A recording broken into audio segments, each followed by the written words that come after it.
All right, it's time to harvest these sweet potatoes, and we're going to talk about what we do with all the vines on the ground.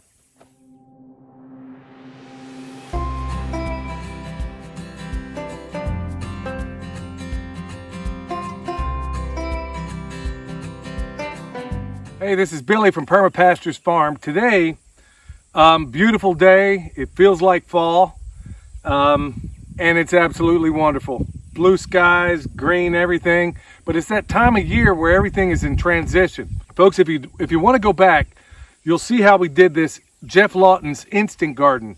And we did it our way. We didn't do it quite the way he does, but we did it our way. And there's nothing, absolutely nothing wrong with doing it your way.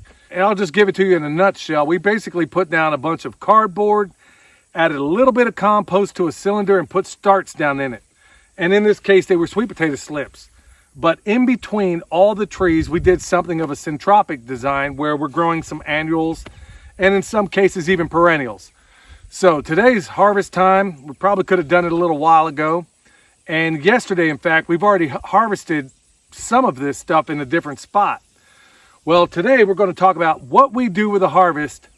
Obviously, we're going to eat the sweet potatoes in time, but we're going to talk to you about some clever things you can do with all these vines sitting on the ground. So with that said, we're going to go ahead, get this stuff harvested, and then we'll show you what's next.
Okay, so we just harvested our sweet potatoes, and this is the bucket. We got a few of them. Well, we got more, but obviously I think it was a mouse or a mole that got like one bite out of each sweet potato. So with these ones, we'll just cook the sweet potatoes and feed them to the chickens. So down the hill is another bed of sweet potatoes that we'll harvest, and hopefully the mice haven't bitten a chunk out of each one of those also. All right, so here we are, two little patches, and I'd say they were no more than 3 by 6, and the other one was maybe a 2 by 2 of the instant gardens that we did. But you know what's really, really cool about all this? So you can say, okay, I have a full bucket of sweet potatoes I can't really use for anything, right? Or you can say I got a half bucket of the ones I can use. But you know, the way we choose to look at this in the world of permaculture is, number one, we built soil. I mean, if nothing else, we did two things. We built soil, we created some ground cover. And in those areas, we're going to throw over a bunch of cardboard, we're going to throw down some wood chips, and it will only improve. You can say, with all these, with the little chunks taken out of them, you can say that I have a mouse infestation. But maybe you could also say, I have a lack of cats. So there's quite a few sweet potatoes in here, and we have a bunch more up in the boxes in the raised beds up the hill. So maybe the mice didn't quite make their way over there. We did, in fact, have bone sauce around all those beds. So this will be a good kind of a experiment, so to speak, to see if whether or not that was effective. So these sweet potato vines, the beautiful thing about these is you can eat them. The donkeys have been eating them a moment ago. Michelle will give a fair amount of this to the sheep, but you know who else wants to eat these really badly? And you know remember in permaculture, we keep things in zones where one thing can have a synergistic effect to something else. So I'm going to take some of these right now. I'm going to pick them up, Remember, we got a chicken tractor on steroids right over here.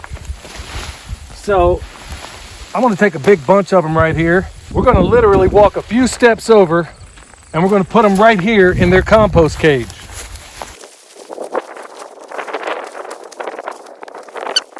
Right here lies, we have this chicken tractor on steroids. Hopefully you've been following along with that. We keep everything in as close a proximity to the things it benefits.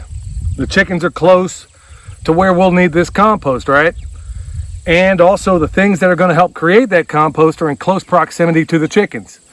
So I can't think of a better design. I can't think of a better way to use things that would ordinarily, what most people would consider, they maybe throw them in the trash or put them in a heap. You can eat them. Chickens eat them. The sheep love it. Like I said, the donkeys even love it. Michelle's going to have a field day giving it to them. It's a wonder I had enough left over to give to these guys. But they're going to jump in here. They're going to realize how much they love it. Maybe not now because I gave them a bunch of romaine lettuce that I was able to procure. This is one of the many, many benefits. So with that said, we're going to finish up here and then we're going to go up to the house and see what kind of sweet potato harvest we get up there. But folks, just remember, in these places, we spent 15 minutes putting in that garden, 15 minutes. And we got a half a bucket so far, notwithstanding what the mice have already taken, but we've gotten a half bucket of legit sweet potatoes that we can use and we can eat, and we're gonna eat.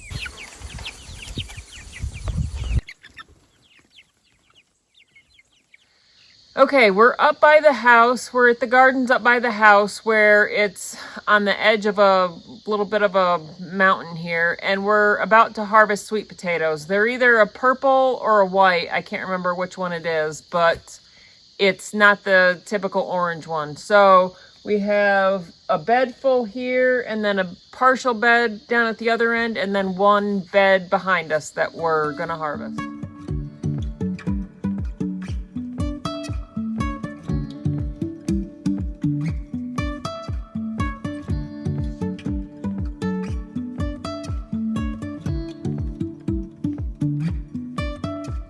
I guess when it's all said and done, sweet potatoes weren't exactly the best thing in the world for us this year.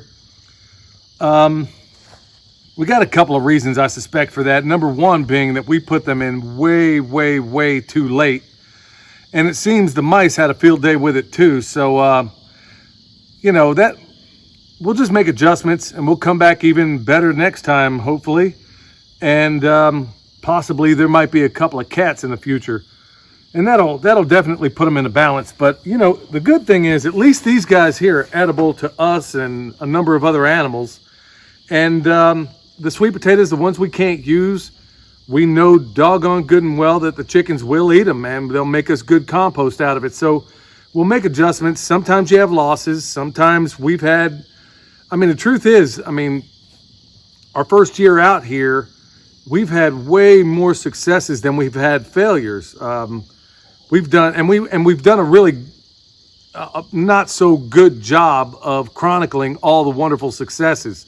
Frankly, this is one of the areas we really fall short when it comes to chronicling what we're doing. But yeah, we just regroup, adjust, and Michelle has a whole new design for what she's going to do here, and we'll get back on it. So at the end of the day, folks, we're pretty darn pleased with what we've done and what we're doing.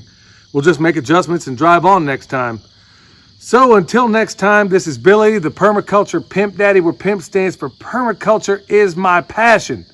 Because it really is, even in the times when you have losses, because they're not really losses. We'll see you next time.